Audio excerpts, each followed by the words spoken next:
Merci Delphine. Alors la météo en 2019, c'est votre affaire, Françoise Marguerat. Vous êtes responsable de Météo France à Limoges. Alors une année quand même très particulière, il s'est passé plein de choses. Qu'est-ce qui a le plus caractérisé peut-être 2019 ? D'abord, ce sont les températures élevées quasiment tout au long de l'année. Donc une année douce. Une année douce. Trop douce. Voilà, il a fallu attendre fin janvier pour que la neige tombe sur les massifs des Pyrénées et même sur le massif central. Alors il y a eu de la neige, mais il y en a eu un petit peu. Il n'y en a pas eu énormément, mais un petit peu. Il y en a eu un petit peu sur le massif central, sur le Limousin, mais il y en a eu un peu plus abondamment au mois de février sur les Pyrénées. Ça, c'est pour la neige. Après, le mois de février s'est terminé dans la douceur. Après, on a eu des coups de vent. On a eu des coups de vent de tempête fin janvier. On a eu des coups de vent tardifs avec une tempête, la tempête Miguel, qui a touché le sud-ouest. Ça, c'était au mois de juin, dans mon début souvenir. Juin, tout à fait. C'était le 7 juin. Là, c'était vraiment sur le littoral atlantique. Hein. Voilà, et jusqu'en Vendée, puisque cette tempête a été meurtrière. Ouais. Après, Qui a fait un peu de dégâts, mais c'est assez courant quand même, ce type de tempête, où elle était quand même très précoce. Elle était surtout tardive dans la saison. C'était une tempête qu'on aurait pu qualifier d'automne ou d'hivernale. Oui, en fait, elle s'est produite en début d'été, début juin. On a vu les premiers jours de juin de saison très chaud, avec des températures à 30 degrés.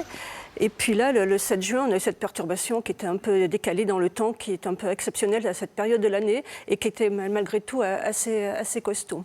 Alors peut-être ce qui a le plus caractérisé, ce dont on se souvient nous vraiment beaucoup, c'est la sécheresse cet été. Canicule plus sécheresse. Tout à fait. On a eu 2 canicules assez sévères, de courte durée, mais assez sévères au mois de juin et au mois de juillet. Et à partir de la mi-juin, on a eu aussi une absence de précipitations, notamment sur la région Limousin. C'est la partie la plus touchée du sud-ouest, où on a manqué d'eau jusqu'à la fin du mois de septembre. C'était une sécheresse exceptionnelle. Il y a eu des difficultés d'approvisionnement en eau potable. Donc vraiment, c'était une décanicule très marquée avec des températures très élevées en journée. On a eu des 40 degrés fin juillet, c'était quand même exceptionnel, et des nuits très chaudes. Et cette sécheresse qui est exceptionnelle. Sécheresse et canicule, les deux sont liés ? En fait, la canicule... Il manque de pluviométrie, en fait. Voilà, tout à fait. Il n'y avait pas de perturbation, il n'y avait pas d'apport d'eau.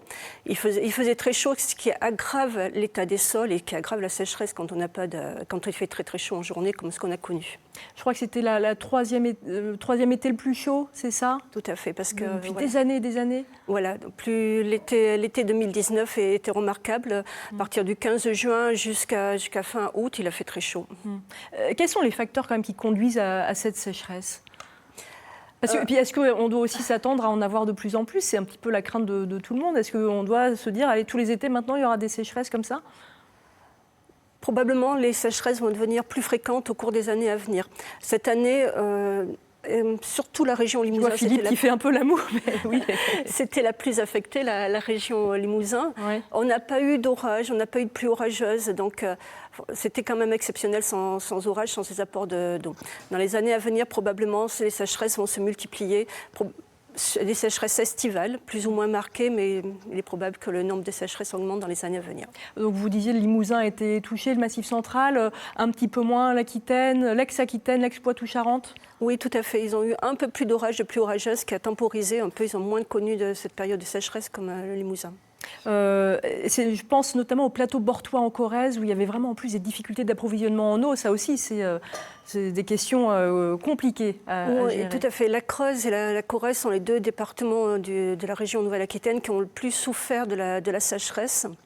Alors toute la bordure est de la Corrèze, le plateau de Bord, le secteur de Neuvic jusqu'au secteur de la Cazenterie, Saint-Privat, mais aussi la Creuse a beaucoup souffert, notamment tout le bassin de Guéret, où il y a eu des difficultés en approvisionnement en eau potable. En tout cas, je ne sais pas vous, d'ailleurs, Jacques ou Philippe, ou même Françoise, moi je réfléchissais toujours avant de tourner mon robinet. Hein. C'était plus un geste automatique. Mmh. Vous en avez souffert, vous, Philippe ? Oui. Et puis moi, surtout, c'est qu'à la propriété, si vous voulez, j'ai un puits. Et donc, ça, dans le Périgord. Dans le Périgord. Donc ça, c'est vraiment l'avantage. Et il faut faire vraiment très attention pour arroser, etc. Ouais. C'est peut-être ça l'avenir, avoir un puits si on peut sur un terrain. Sensibiliser la population, faire attention, ne pas gaspiller l'eau, ça sera un bien précieux et le bien le plus précieux dans les années à venir.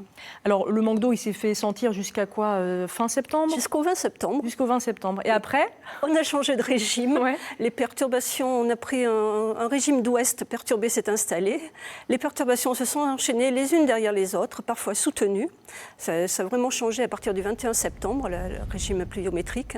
Et on a eu des pluies très abondantes, notamment sur les 15 premiers jours du mois de novembre, qui ont provoqué des inondations dans le sud-ouest de la Nouvelle-Aquitaine, dans les Landes, le Béarn et le Pays Basque. On voit bien les crues, c'est toujours des images marquantes. Hein. En 15 jours, il est tombé entre 300 et 500 mm d'eau, ce qui équivaut à une saison hivernale sur ce secteur-là du sud-ouest.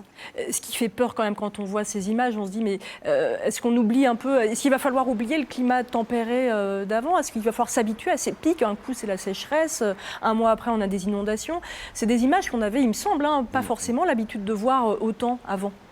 Oui, tout à fait. On a plutôt, c'est un peu compliqué parce qu'on voit que c'est plutôt un dérèglement climatique. Les saisons seront moins marquées comme ce qu'on connaissait. On aura des phénomènes plus brutaux probablement. En tout cas, c'est ce que d'ailleurs les spécialistes du GIEC disent aussi. Ils nous mettent en garde dessus. Philippe ? Ah oui, mais c'est complètement flippant. Ça, flippant. On peut le dire, c'est flippant. C'est flippant. Donc c'est vrai qu'il faut prendre conscience de notre planète, que notre planète est riche, et il faut la protéger un maximum. Oui. Françoise, donc là, on a vu les inondations. Après, il y a eu encore des tempêtes cette fin d'année 2019. Tout à fait. On a fini avec un mois de décembre très doux et encore des perturbations. Il était pluvieux ce mois de décembre. Et puis pour la dernière tempête, à la fin du mois de décembre, entre le 21 et 22 décembre, où on a eu un fort coup de vent. Ouais, c'était la tempête Fabien. C'était Fabien qui a causé pas mal de dégâts dans le sud-ouest. Ouais, redites-nous d'ailleurs, il y a toujours des noms, on donne des noms aux tempêtes. Alors il y avait la tempête Amélie, ça c'était début novembre. La tempête Fabien, pourquoi ces noms ? Il y a quelques années, on s'est rendu compte qu'il fallait nommer ces tempêtes pour les suivre dans leur progression. Et en fait, c'est le premier service météorologique européen qui diagnostique l'arrivée de la perturbation qui maintenant donne son nom. Donc d'où le mélange de noms européens, mais qui peuvent être espagnols, qui peuvent être portugais, comme français ou anglais. Et par ordre alphabétique. Et par ordre, tout à fait. On commence par le A. Voilà. Il y a déjà eu des tempêtes Vanessa ? Non, je suis sûre que non. Pas pour l'instant. Et des tempêtes Philippe ou des tempêtes Jacques ? Je sais pas. Vous ne savez pas non plus ? Mais je ne me rappelle pas. Alors, votre boulot, c'est de prévoir aussi un peu, de faire des prévisions. Oui, voilà, cette année 2020 démarre sous le signe de la douceur aussi, j'ai l'impression. Oui, tout à fait. L'hiver, pour l'instant, est très doux. Et dans les prochains jours, il y a peu de changements du côté des températures, peu de gelée en perspective et un temps plutôt faiblement perturbé parce qu'on a des conditions anticycloniques assez costauds. Les perturbations arrivent malgré tout à passer en nous apportant de l'humidité, un petit peu d'humidité, mais des températures trop douces pour un mois de janvier. Ouais, un petit peu trop douce. Alors on est content quand on se lève le matin et qu'on voit que il fait beau, il fait chaud, mais c'est pas forcément bon signe. Voilà. Jusqu'à quand est-ce que vous pouvez prévoir ? Nos prévisions saisonnières donnent une tendance sur 3 mois, sur les 3 mois à venir. C'est juste une tendance, on ne peut pas prendre ça au pied de la lettre.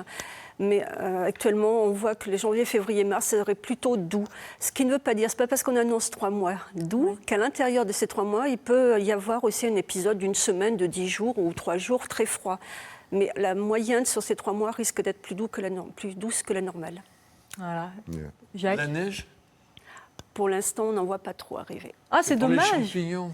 Pour les champignons, c'est bien la neige pour les champignons ? Ah oui, une année très neigeuse, on dit que la neige tue la vermine dans les champs et dans les bois et que c'est une année à champignons normalement. Ah, vous m'apprenez quelque chose, parce que la pluie pour les champignons, je sais que c'est plutôt pas mal. La neige, je ne savais pas. Moi, j'aime bien quand il y a de la neige, donc c'est vrai que c'est un peu décevant. Ça fait des paysages très jolis. Bah oui. Merci beaucoup en tout cas Françoise pour ces informations très intéressantes. N'hésitez pas à nous contacter si vous avez des témoignages, des infos à nous demander au 0805 383 383. Il y a aussi notre page Facebook Ensemble c'est mieux. N'hésitez pas à y jeter un petit coup d'œil.